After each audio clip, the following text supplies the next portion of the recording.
Aleluya. Gloria a Dios. ¿Puede tomar usted asiento, por favor?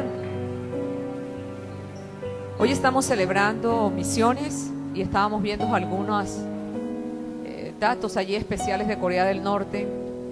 Y es cuando uno empieza a ver cómo a veces se desperdician tantas cosas, ¿verdad?, en nuestra vida. Y aquellos que saben del riesgo que corren y deciden asumirlo solo por nuestro Señor Jesucristo, sabiendo que en Él sí hay vida para la humanidad y para los hombres. Y hace algunos días leí una historia que quisiera volverla a leer porque la leí esta mañana, que son de las historias que me gusta porque son de entrega, son de compromiso, son de vida. Y quisiera que usted también pudiera gozarse conmigo en lo que leí hace mucho rato. Decía que en septiembre de 1949, James Smith y su esposa Joy fueron comisionados como misioneros a México. La iglesia de Kansas City, de Baptist Templo, era su iglesia madre. Mientras era joven, dice que estaban preparándose para el ministerio, James había formado parte de un grupo pequeño de estudio bíblico. En abril de 1943, ese grupo se tornó en un núcleo de lo que posteriormente se convirtió en esa gran iglesia madre.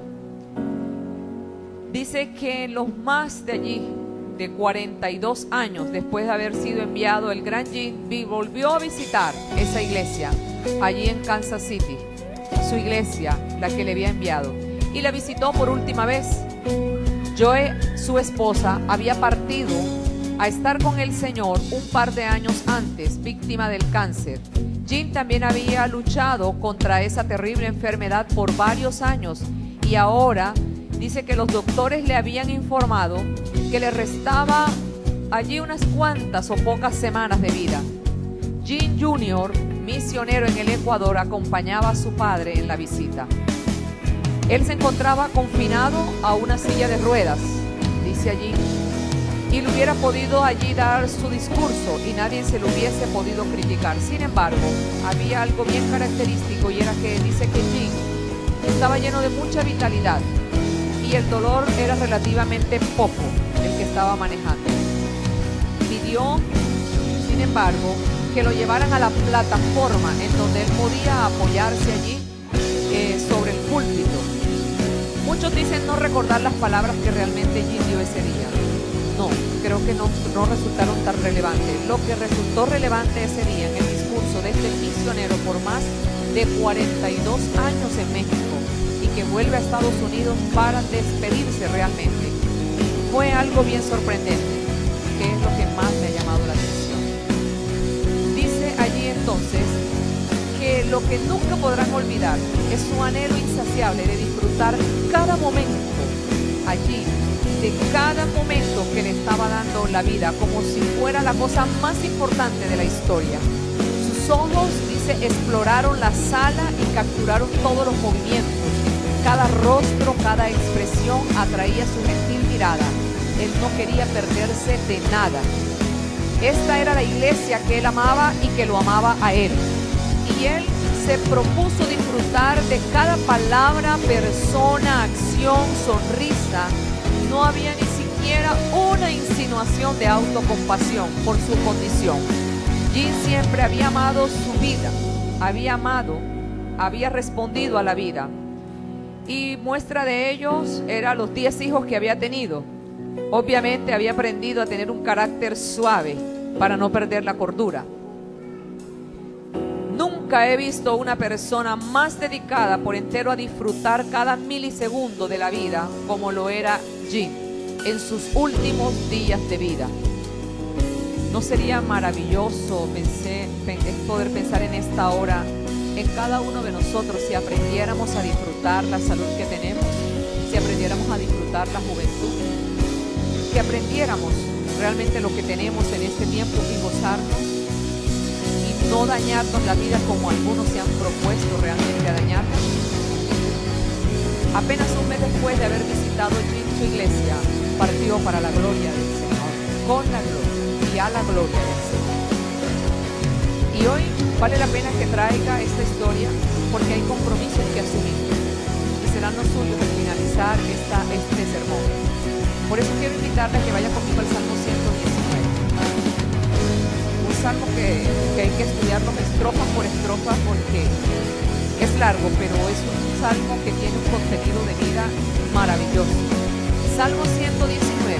Y leamos, por favor, lo que la palabra del Señor dice desde el versículo 17 hasta el 24. Dice la poderosa palabra de Dios: haz bien a tu siervo, que viva y guarde tu palabra. Abre mis ojos y miraré las maravillas de tu ley. Forastero soy en la tierra, no encubras de mí tus mandamientos.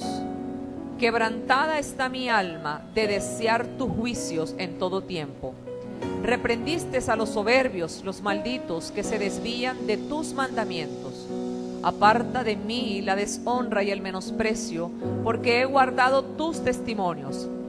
Príncipes también se sentaron y hablaron contra mí, mas tu siervo meditaba en tus estatutos, pues tus testimonios son mis delicias y son mis ¿qué?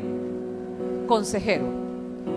Y viendo un poco la historia, contrastando el asunto de la historia y con lo que suele también hacerse en la práctica, he titulado el sermón así: sacándole el máximo provecho a la vida. Sacándole el máximo provecho a la vida. ¿Cuántos quieren hacer esto? Para esto quiero comenzar diciéndoles que todo aquello que obtenemos de la vida, sea bueno o sea malo, todo lo que obtenemos con la vida está supeditado a algo. Lo que usted ha obtenido hasta el día de hoy tiene mucho que ver con su amor y su obediencia a la palabra de Dios. En otras palabras, y acépteme la redundancia, si algo usted no ha recibido y no vive de acuerdo a la medida que era posible vivir, tiene que ver entonces también con la ausencia del amor a Dios y a la palabra de Dios. Esto por lo menos amerita un amén. Aunque duela, pero amerita un amén.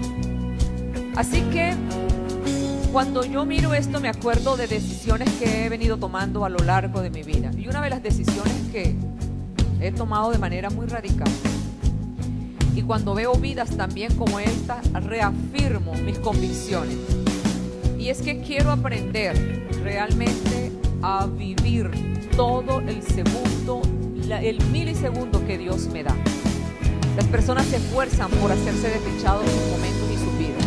Las personas se entrenan para buscar ser infelices, cuando Dios nos está ofreciendo todo un camino contrario.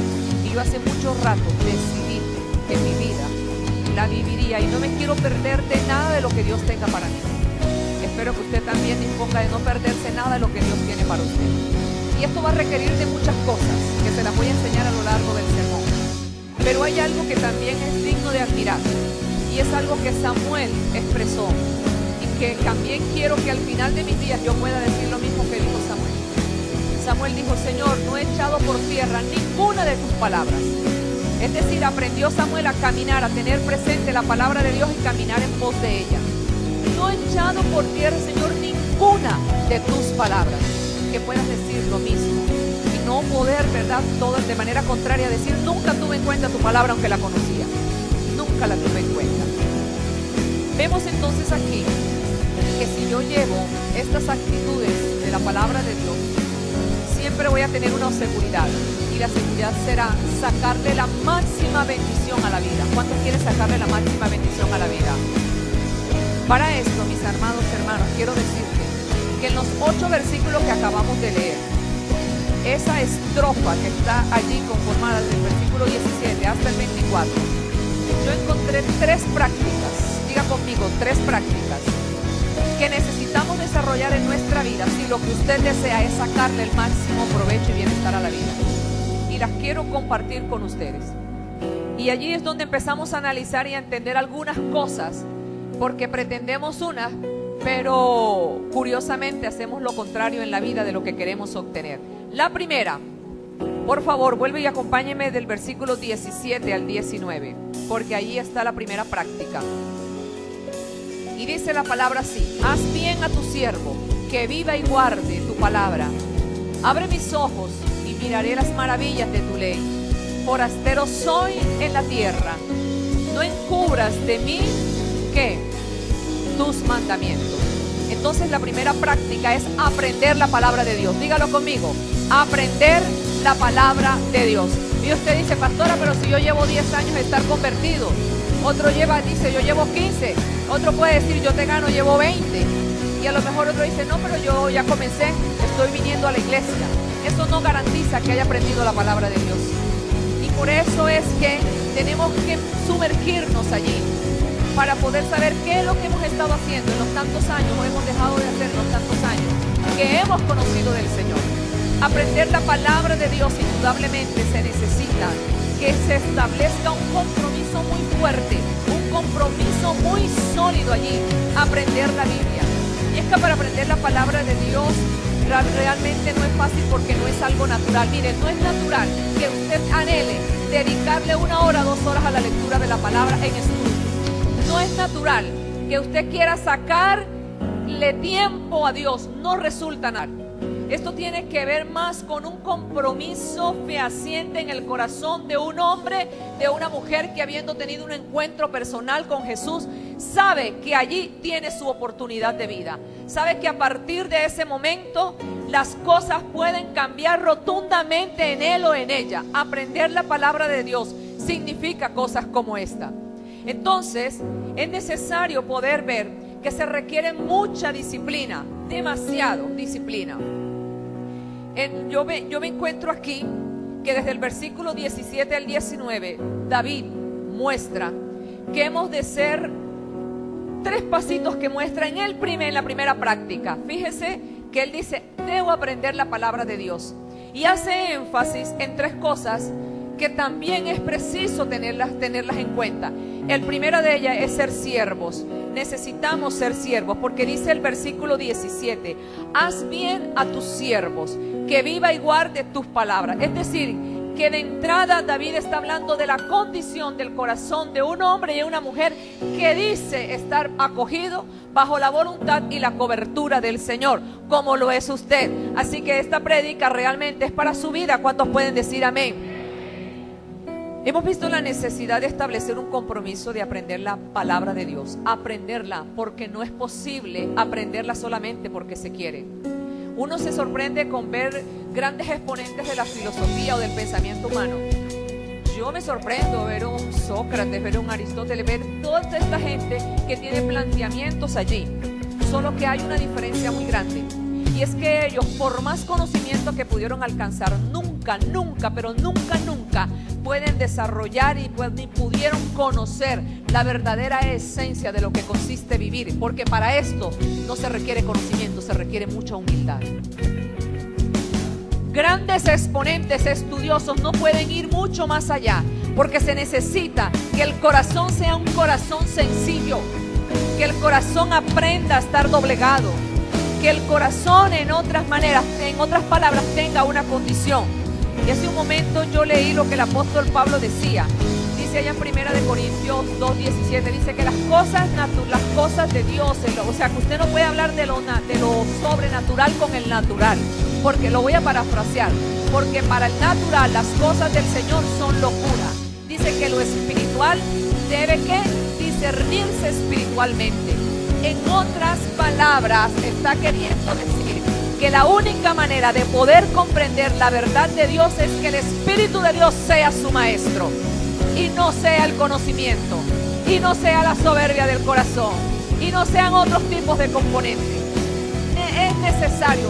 Por eso David, siendo un hombre allí con una posición bastante relevante, se acerca en una oración tan impresionante para decirle a Dios, al Señor, haz bien a tus siervos. ¿Cuántos siervos del Señor hay aquí en esta mañana? Haz bien a tus siervos. ¿Sabes qué realmente estaba expresando David en ese momento? Él tenía entendida y era que conocía muy bien a Dios, porque él sí que había aprendido la palabra de Dios. Es por eso que uno se puede deleitar en muchos de los salmos que él tiene, en muchas de la vida de David, y por eso predicamos muchísimo. David realmente anhelaba que Dios le diera todo el bien que Dios tenía reservado para él. Haz bien a tu siervo. Mira, David de entrada sabe que sobre todo hombre que Dios crea, sobre toda vida, Dios tiene muchos bienes para ese hombre o para esa mujer. Señor, haz bien a tu siervo. Él podía recordar que no por nada lo había traído Dios al mundo, que Dios se había reservado cosas grandes para él y hay algo más poderoso. Él no estaba dispuesto a perderse ninguna de ellas. Yo no sé qué tan dispuesto usted está a perderse de lo de Dios, pero es necesario tomar una posición bien clara, porque el problema de la humanidad consiste en saber que Dios sí existe, y mucha gente cree que Dios existe, y mucha gente sabe que Dios es poderoso, sabe que Dios sana, sabe que Dios liberta, sabe que Dios, ¿qué más hace el Señor? Restaura. ¿Qué más ha recibido usted del Señor? Una serie de beneficios que usted puede esperar de parte del Señor. Eso es una cosa, pero aprender de Dios es otra diferente. Y en esto Él parece ser todo un maestro. Sabía lo que significaba esto. Cuando uno empieza a introducir en la palabra, Él dice: yo sé que tú tienes una recompensa para todos aquellos que en ti esperan. ¿Cuántos están esperando en el Señor? Tienes una recompensa. Cuando uno mira esta palabra, esta expresión en el hebreo, este recompensar habla de destetar, habla de estar preparado entonces para poder tener ejercicio y gobierno sobre lo que Dios dice que es posible. Porque, por cierto, los niños no gobiernan. Los que gobiernan son los hombres y mujeres maduras. Y hay muchos niños pidiéndole a Dios que le entregue gobierno en las manos. Y Dios dice: es imposible. Tienes que madurar. Hay que destetarte primero para que yo te pueda entregar y puedas ejercer gobierno sobre la tierra. Y a su nombre, conociendo grandes verdades. Necesitamos ser siervos. Cuando uno empieza entonces a ver, todo eso es lo que no somos capaces de someternos a un proceso de madurar, de maduración a toda esa edad espiritual. Pero hay algo que también me gusta y encuentro aquí en aprender la palabra. Fíjese lo que dice el versículo 18. ¿Qué dice el 18? Abre mis ojos y miraré las maravillas de tu ley. Y es que necesitamos ser unos videntes. Ahora, esta expresión a lo mejor usted puede chocar en medio del contexto, porque la idea deformada, como todo lo que Satanás ha hecho, es querer decir que vidente es todo aquel que tiene que ver con las prácticas del ocultismo. Vidente es el que puede ver algo mucho más allá. No solamente está asociado para eso. Se habla de Samuel como que Samuel era un vidente, es decir, podía conocer y ver más allá. Y yo te quiero decir en esta mañana que si hay algo que la iglesia necesita hacer, es poder ver lo que no se ve de manera natural. De eso está hablando la palabra. Y Él le está diciendo: hazme ver, abre mis ojos. ¿Qué respuesta cree de la oración que le podía dar? Y yo me acuerdo que hay un pasaje que está registrado en el segundo libro de Reyes, allí en el capítulo 6, cuando el profeta Eliseo está en una situación allí bastante apremiante, porque están asediados por el ejército de allí de los sirios, si mal no estoy, y están allí amenazados, y está con su siervo Giezi, y el siervo tiene mucho miedo, demasiado miedo, porque no es para menos, hay todo un ejército que está amenazando con derrotarlos, con destruirlos. Y pareciera que allí Eliseo no se percata, no se inmuta. Y lo único que le puede decir Eliseo allí y clamar por su siervo, por el hombre que le acompaña, por su escudero, es pedirle a Dios que le abra los ojos. Y en ese momento ocurren las cosas más sobrenatural. Y es que por primera vez y única vez, Giezi puede ver que hay un gran ejército celestial con carros de fuego y allí a favor de ellos para pelear y defenderle. Mira, muchas de las situaciones en las que te encuentras tiene que ver con que nunca has abierto los ojos a lo que está a tu favor, sino que te has quedado mirando una circunstancia y otra, y por no aprender la palabra has dejado de conocer las grandezas, las maravillas, el favor y el amor de Dios para contigo. Bendito sea el nombre del Señor. Bendito sea el nombre del Señor. Entonces no se trata de la super fe, hermano. Cuando la palabra dice que la fe viene por el oír la palabra de Dios, te está remitiendo a que aprendas la palabra de Dios, porque tú oyes la palabra para aprenderla.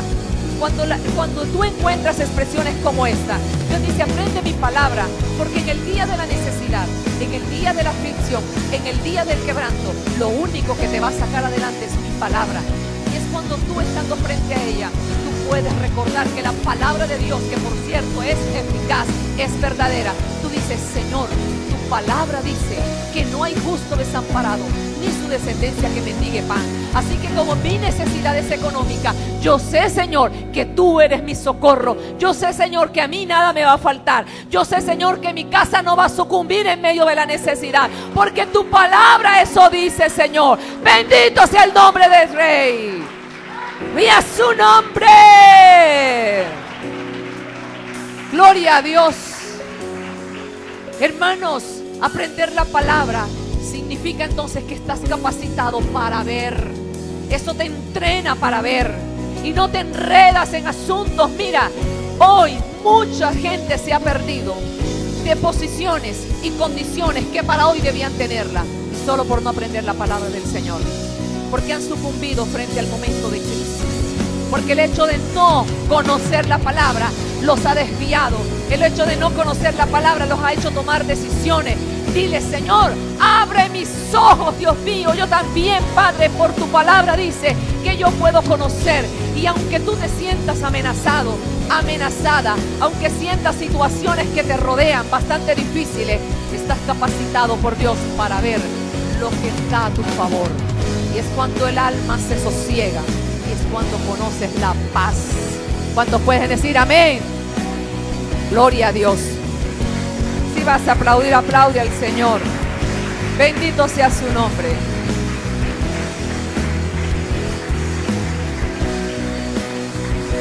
Porque es que resulta imposible ver las necesidades espirituales de las personas cuando sufrimos de una falta de visión. Es imposible conocer tus propias necesidades espirituales cuando se sufre de una falta de visión. Es imposible. Y a la larga, el cristiano termina conduciéndose como se conduce cualquier natural. Y a eso no nos ha llamado el Señor. No es a esto. Pero también dice el versículo 19 así. Acompáñenme, por favor, porque el versículo 19 dice: forastero soy en la tierra, no encubras de mí tus mandamientos. Claro, para un rey que todas las cosas en este mundo no le pertenecen, que él es simplemente un forastero. Cuando estas cosas no están claras en nuestras vidas, muchos por eso caen en los afanes de un quebranto allí, de un diario vivir, porque piensan que nacieron para esta tierra y es en esta tierra. La palabra dice que tú y yo somos forasteros en esta tierra. La palabra dice que nuestra ciudadanía está en otro lugar. Y esto parece tenerlo claro el rey David. Dice: forastero soy, forastero soy. ¿Qué está queriendo decirle David? Realmente David está confesándole algo a Dios. Cuando alguien confiesa, simplemente reconoce, o sencillamente ha reconocido. Cuando alguien puede confesar. David sabía, había renunciado a sus derechos de tener bienes en la tierra. Sin dejar de decir esto, que uno renuncia a tener bienes en la tierra para volverse una persona floja o un flojo. Esto no está diciendo. Está diciendo que deja el desapego al desenfreno natural de los hombres, que es adquirir y buscar para hacer la voluntad de Dios. Porque la referencia que yo encuentro de un hombre como David es que tenía un corazón como el corazón de Dios. Que Dios se refiera así de uno, eso es grande, hermanos. Eso me parece maravillosamente grande. Sin embargo, no quiere decir que no fue un hombre rico, solo que su corazón no estaba puesto allí. Porque hasta donde se tiene, las reservas que David dejó son yo no sé cuántas veces más grandes que el del Banco de la República. No sé cuántas veces más grandes. Porque dio para que David le dejara todas las cosas de un reino a su hijo y se diera el hijo de construir hasta las paredes de oro. Así que pueda usted deducir. Decir que uno reconoce que es forastero en la tierra es saber que los tesoros no están aquí, hermanos. No trabajes por los tesoros, porque tus tesoros no están en esta tierra. Tus tesoros están en el cielo. Todo lo de esta tierra es para ti, hija. Pelea por tus tesoros grandes y poderosos. Gloria a Dios. Sabía perfectamente que no habría razón por la cual Dios mismo le encubriera la verdad que tenía reservada para él. Él lo sabía. Yo no soy de esta tierra, yo pertenezco a ese mismo reino donde tú estás, Señor. Así que tú puedes hablar conmigo todo, podemos entender y hablarlo. Y a veces nosotros pretendemos entender a Dios desde dos puntos diferentes. Y la dificultad mayor para entender a Dios consiste en eso, que lo quieres hacer desde un mundo diferente. No tenemos identidad plena. ¿A qué pertenecemos y a dónde pertenecemos? Vamos a tener muchos problemas. Porque nosotros decimos que amamos al Señor, pero el corazón nuestro está aquí. Que amamos a Dios, pero queremos todo lo de aquí. Cuando nosotros empezamos a poner las cosas en el orden correcto, Dios no tiene ningún problema, porque el día que Dios pensó en su vida y en la mía, Dios pensó en todo, hermano. Permítame recordarle en esta mañana que pensó en todo. Y para eso exclusivamente se reservó cosas que son únicas para ti. No las pensó para alguien más. Así que muchas de las cosas que nos hemos perdido no ha sido porque Dios no haya querido, ha sido porque nosotros no hemos estado dispuestos a recibir de parte de Dios. El desconocimiento de bienestar y de cosas a nuestro favor nos han llevado a que no las disfrutemos. ¿Cuántos pueden dar gloria a Dios? Pero hay una segunda práctica y está en el versículo 20. Y dice: quebrantada está mi alma de desear tus juicios en todo tiempo. Quebrantada. Me parece que es uno de los versículos más conmovedores que uno puede encontrar allí. Quebrantada mi alma. Qué profundidad de compromisos. Realmente es algo digno para ser enseñado, pero también para ser cantado. Quebrantada está mi alma. ¿Qué le está diciendo David al Señor? Mira, David sabía dónde estaba su mayor debilidad. David sabía que su mayor debilidad era el alma, como la mayor debilidad de los hombres sigue siendo el alma. Él lo sabía. Su espíritu, eso estaba porque él tenía una comunión. Pero David siempre usted lo encuentra pidiendo y hablándole al alma. En todo momento David tiene que hablarle a su alma. Cuando necesites hablarle a tu alma, dile: alma mía, ¿por qué te abates y te turbas dentro de mí? Si aún he de alabarle al Señor. Él parecía todo el tiempo como hambriento, sediento, su alma de la presencia de Dios. Y usted ve a David con expresiones como el ciervo brama por las corrientes de las aguas. Así clama por ti, oh Dios, el alma mía. Su necesidad era el alma, porque él sabía que él era un hombre que podía variar en sus emociones. Y si sus emociones se afectaban, se afectarían sus pensamientos. Y si sus pensamientos sucumbía su voluntad. Y eso sí debe ser claro en nuestras vidas. ¿Cuántas veces, hermanos, nosotros alejados por no conocer la palabra, viene una situación amenazante, viene una situación de dolor, de crisis, y lo primero que va a afectar es su alma, va a afectar sus emociones? Y cuando usted viene a ver, entonces usted lo que ve es una tragedia y ve un problema. Y usted dice: Dios no me quiere, Dios se olvidó de mí, y Dios no escucha mi oración, y Dios ayuda a todo menos a mí. Se afecta el alma y termina la persona pensando mal y apartándose y obrando mal. Eso no es lo que Dios se ha reservado. Lo que los hombres necesitan es aprender la palabra de Dios para que puedan saber que Dios sí tiene cosas grandes, aunque existan problemas, aunque existan crisis, aunque haya necesidad, aunque pase lo que quiera pasar, Dios siempre tiene una respuesta. Anhela la palabra. Gloria a Dios. Es anhelarla. Esa segunda práctica y es el anhelo de la palabra. Que no solamente la aprendas, sigue anhelando cada día, porque cuando la palabra se establece, trae gobierno realmente sobre los hombres. Trae gobierno sobre los hombres. Mira, cuando nosotros no entendemos estas cosas, terminamos en lo que muchos terminan. ¿Sabes cómo termina la humanidad? La mayoría de cristianos no anhelan la palabra. Y su necesidad y su hambre no es por su alma, es por su cuerpo. Por eso su sufrimiento es porque no tengo, me falta, y hacen lo que sea y comprometen su fe y sus convicciones solo porque la mayor necesidad es su cuerpo. Pero no es el cuerpo. El espíritu ha sido regenerado y transformado por el poder de Dios. Ni siquiera ha sido intervención suya ni mía. Es por el poder de Dios. El alma sí es su responsabilidad. ¿Qué piensas? Es tu responsabilidad. ¿Qué sientes? Sí es tu responsabilidad. ¿Y qué haces? También.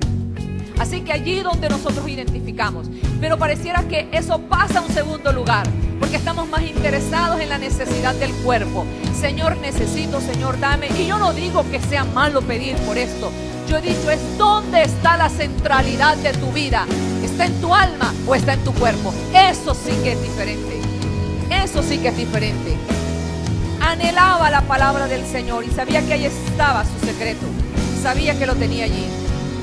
Entonces la actitud realmente afectó todas las prácticas de David.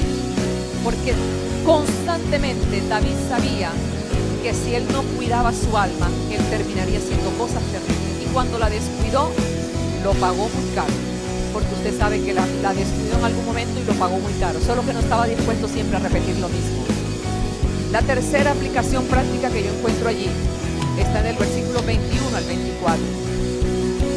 Reprendiste a los soberbios, los malditos que se desvían de tus mandamientos.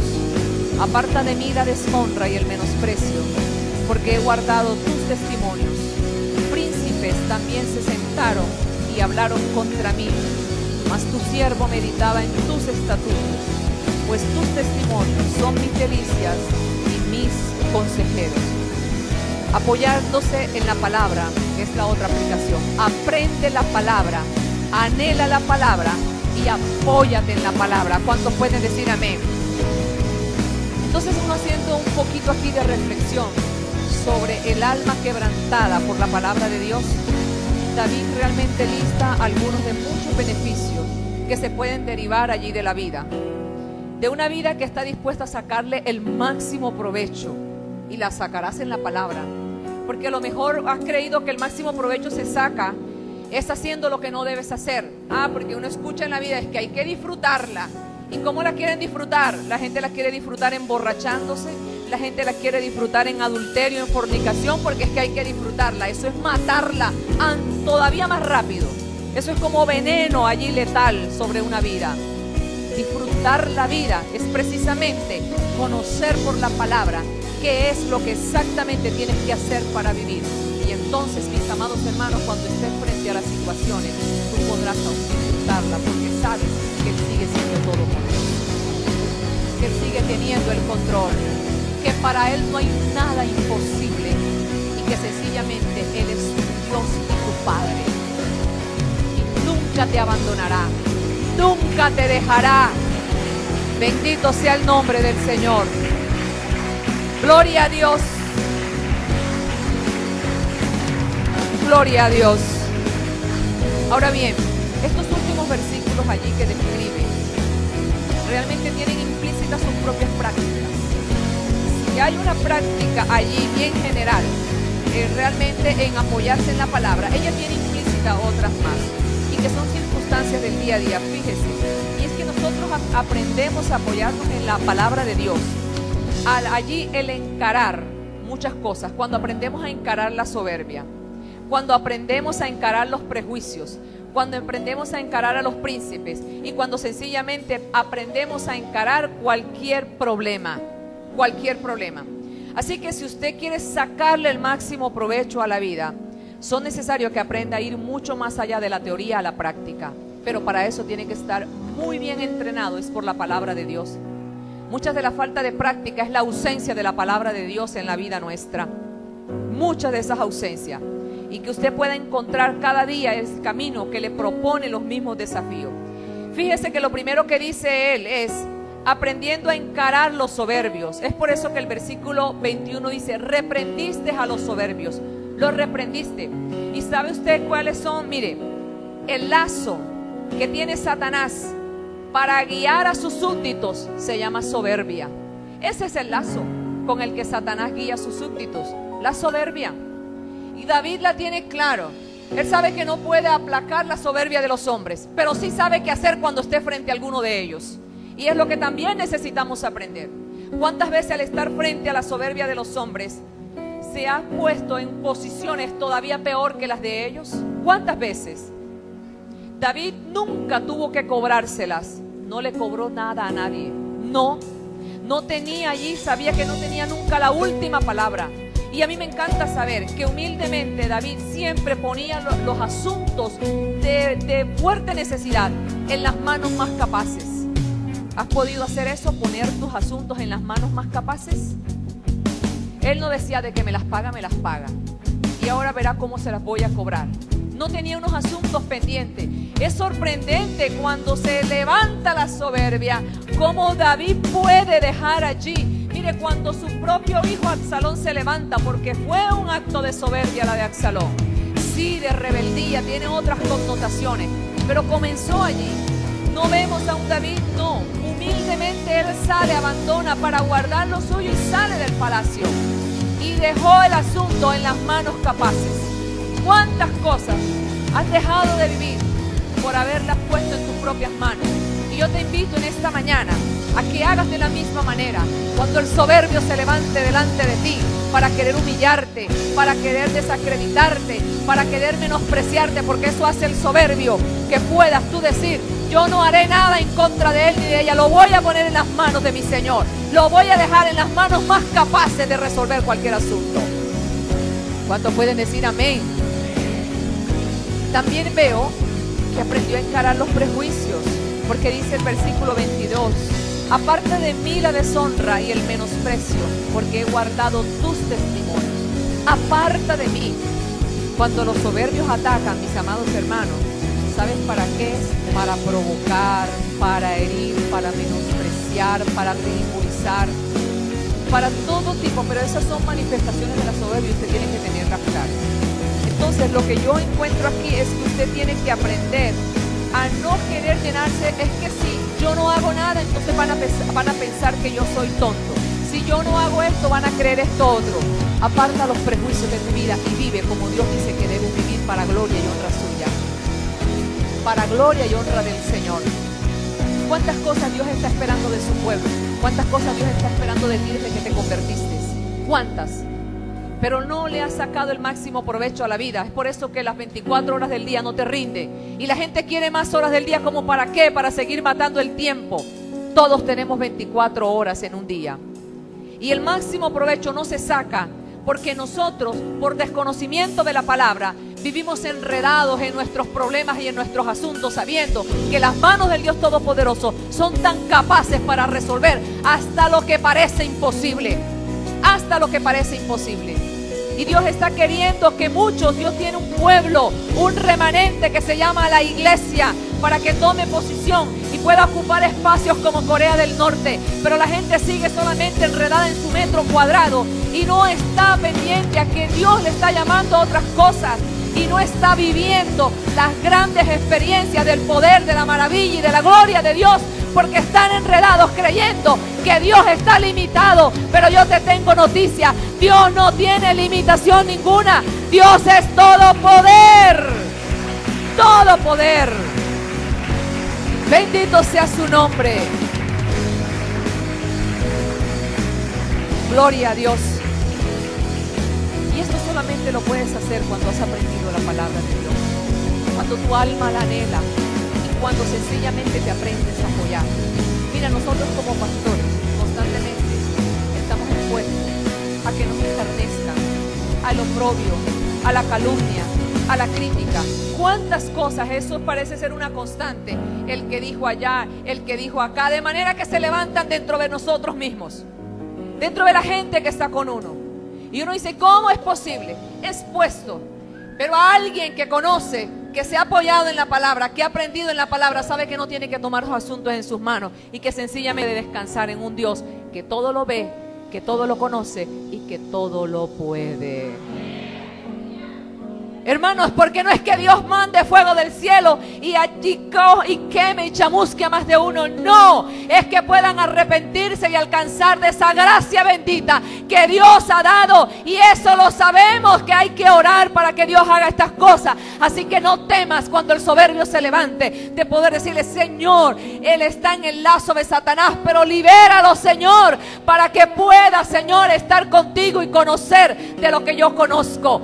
Pero requieres que seas un hombre y una mujer convertida para que puedas levantar un clamor delante del Señor. ¡Aleluya! ¡Gloria a Dios! Bendito el nombre del Señor.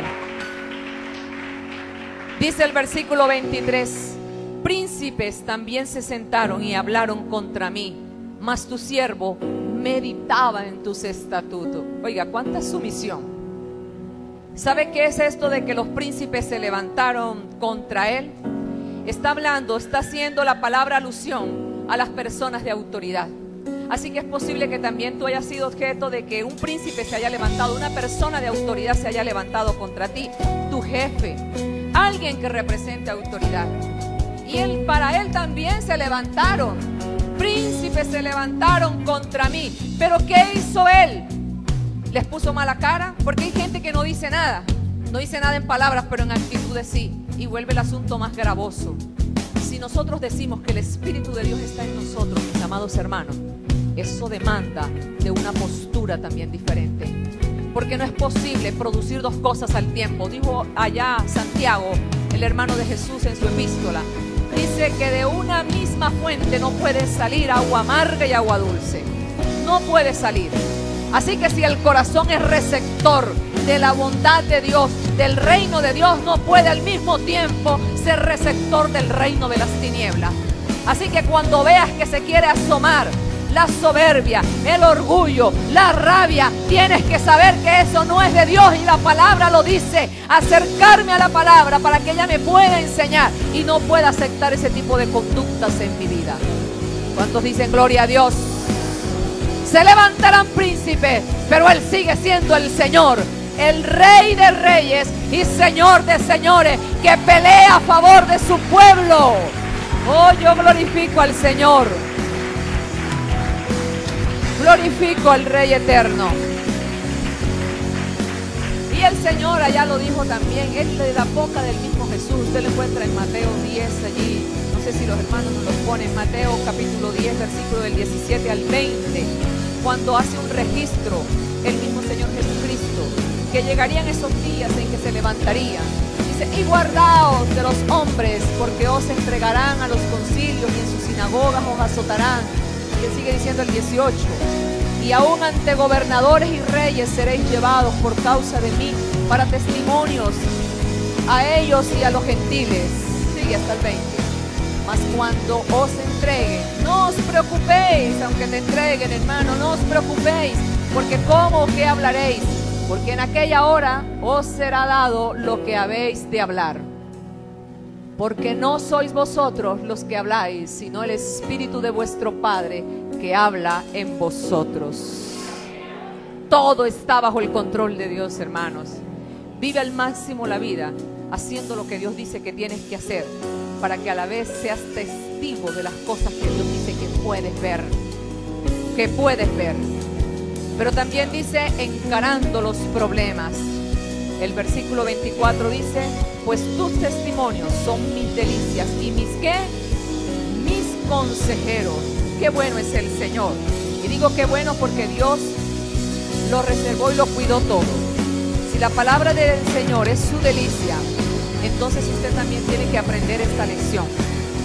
Que cada vez que tengas una situación, desafiante o no, problemática o no, difícil o no, tú tienes 66 consejeros para ti. 66 consejeros. ¿O no sois el número de libros que tiene la Biblia? 66 consejeros. Yo he encontrado mucha gente no sabiendo qué hacer, ni qué decir, ni cómo resolver. Y tienen toda una situación difícil, sin saber ni cómo. Y yo digo, pero tiene un consejero a la mano. El problema de la gente sigue siendo el mismo. No conocen la palabra de Dios. No conocer la palabra. Porque tenemos 66 consejeros ahí. Para cada asunto, para cada necesidad, para cada situación, para cada momento. Dios lo proveyó todo. Nadie le podrá decir al Señor un día, es que no me mandaste, Señor, quien me ayudara, es que el pastor no me fue a visitar, es que el líder no estuvo en mi casa y yo en tremendo de problema. Y dice el Señor, ¿qué hiciste con mis consejeros que te he puesto a tu mano? Te he dado mi espíritu para que lo puedas entender. ¿Por qué no acudes a mí, que soy la fuente directa de vida y de provisión para todas tus necesidades? Y a su nombre. Oh, gloria a Dios. Bendito sea el nombre del Señor. Hermano, yo he visto gente resentida porque los pastores no vamos a visitarle. Yo no sé cómo tendríamos que hacer, porque tenemos atributos, pero hay unos atributos que solo son de Dios: la omnipresencia, la omnisciencia y la omnipotencia. Entonces no podemos estar, por más que nos repartamos el asunto diariamente, no podemos estar en todas partes. Una cosa sí tú puedes tener segura, y es que siempre oramos por tu vida, por tu casa, por tu familia. Tú no tienes ni idea las noches que Jesús no nos deja dormir por causa tuya. Eso sí es así. Y uno tiene que aprender a tener dependencias del Señor, dependencia de su palabra. Yo necesito entonces, Señor, aprender tu palabra, anhelarla y por consiguiente apoyarme en ella, caminar todos los días de mi vida con ella. Corea del Norte necesita saber que Jesús es el Señor. Y aquel hombre estuvo dispuesto a morir, pero nunca de dejar de estudiar con su familia y presentarles al único Salvador y mediador entre Dios y los hombres. ¿Qué has hecho tú? ¿Qué has hecho con tu vida? ¿Solo lamentarte? ¿Solo enojarte? Mire, gente que lleva su vida tan mal que todo es un conflicto, todo es problema para esas personas, todo lo ven mal, todo, Dios mío, Padre, eso no piensa, no hay cosa que salga bien en un día. Y esto es serio, esto tiene que ser muy serio, porque tú no puedes perder de vista quién es el Señor. Así que puedes vivir como el que no tiene nunca problemas y como el que no tiene nunca enfermedad, sabiendo que Él sí tiene el control. Mire, porque uno puede estar enfermo, puede estar rodeado de mucha gente, pero la gente no puede hacer nada por uno. Lo máximo que pueden hacer es ayudarte y cuando se cansan te dejan. Pero el que siempre está ahí es el único que podrá hacer algo por ti. Ponte de pie, por favor, mientras meditamos en algo. Mientras meditamos aquí entonces. Hermanos, solo hay un camino. Y el Señor Dios en su palabra, y en Deuteronomio capítulo 30, Él dijo: yo he puesto delante de ti la vida y la muerte, el bien y el mal. Decide tú por dónde has de andar. Decide. Solo hay un camino. Y ese camino que Dios nos ofrece consiste en sacarle todo lo que Dios tiene, todo lo que Él tiene en su palabra. Mira, vive para eso. No vivas para hacerte la vida mal, no vivas para hacerle la vida imposible a otro. Vive para sacarle a la vida todo lo que Dios te ha prometido en la palabra. Vive para eso. Vive para esto. Eso es un compromiso mucho más serio que tener allí nosotros un devocional de 15 minutos. Porque muchos solo le dedican al Señor un devocional de 15 minutos. Es el compromiso allí que realmente consiste en aprender, amada iglesia, aprender la palabra de Dios, aprenderla, anhelarla, porque eso sí es una verdadera riqueza. Eso lo cambia todo, lo puede todo. Has querido ver milagros, pero los milagros no llegan porque no conoces la palabra. Ni siquiera le podrás dar la gloria de vida a Dios y pensarás que es un asunto más natural. Por esto es. Entonces, necesitamos aprender a ser siervos. Necesitamos aprender a ser videntes, poder ver. Dile: Señor, abre mis ojos allí. Entender que somos forasteros y dejar de correr desenfrenadamente de lo que no tiene sentido, cuando has dejado lo verdaderamente valioso de lado. Algunos no tienen ni tiempo para venir un día como hoy a levantar sus manos, aunque fuere solo por la vida. Señor, gracias porque estoy vivo. A lo mejor estoy lleno, Señor, de compromisos, de deuda, Señor, lleno de situaciones allí. El uno está enfermo, el otro le duele esto, aquel tiene esto. Señor, a lo mejor hay muchos problemas, pero yo, Señor, decidí vivir, Señor, para sacarle el máximo provecho a la vida, porque yo sé que tú tienes una respuesta para cada una de esas situaciones. Y yo voy a vivir para ver cómo tu palabra se cumple también en eso, que puedas sacarle, hermano, esto. Ahora bien, ¿cuál es el reto realmente más grande que tú tienes hoy? Que tú decides hoy, porque yo sí te quiero llevar una decisión. ¿Sabes lo que dice realmente Dios al respecto? Tú que tienes ahí un asunto, tú que no sabes cómo se resolverán, tú que tienes situaciones que estás pendiente, tú que estás esperando un trabajo porque piensas que esa es la única solución para tus problemas económicos. Tu solución se llama Jesús. Mi pregunta es, ¿sabes realmente qué harás al respecto con lo que tienes? ¿Sabes lo que tienes que hacer o no? Dios está llamando a los obreros a la mies. Dios está necesitando. ¿Está usted dispuesto realmente a apoyarse en la palabra de Dios? ¿Está dispuesto? ¿Qué ejemplo? Aquel hombre que dedica más de 42 años de su vida a los campos allí de la mies, que van y que aún faltándole apenas unas semanas para que su vida concluya sobre la tierra, parece tener el gozo más impresionante y poder estar delante de una iglesia para contagiar a muchos y decirle: Dios es bueno, maravillosamente bueno. Dios es fiel, pero tiene cáncer. Dios es sanador, pero tiene cáncer. ¿Qué pensarías tú? ¿Qué quieres tú? ¿Cuál es tu decisión? Porque más son las quejabanzas que las alabanzas que hay en tu boca y en tu corazón con el Señor. Pero el Señor está queriendo cosas mayores de parte de ti. Porque por mucho tiempo Dios te ha dado el privilegio, es todo un privilegio, que le conozcas, que conozcas su palabra, que aprendas por ella, que hay esperanza, que hay salvación, que hay futuro, que hay un mañana y que mucho más allá del sol Él tiene preparado grandes cosas para ti que no te alcanzas a imaginar. Pero decidiste vivir como aquel que no tiene nada, que carece de todo. Y Dios dice: me has convertido y me has hecho un mentiroso. Y yo no miento. Yo al que llamo, le amo y le cuido.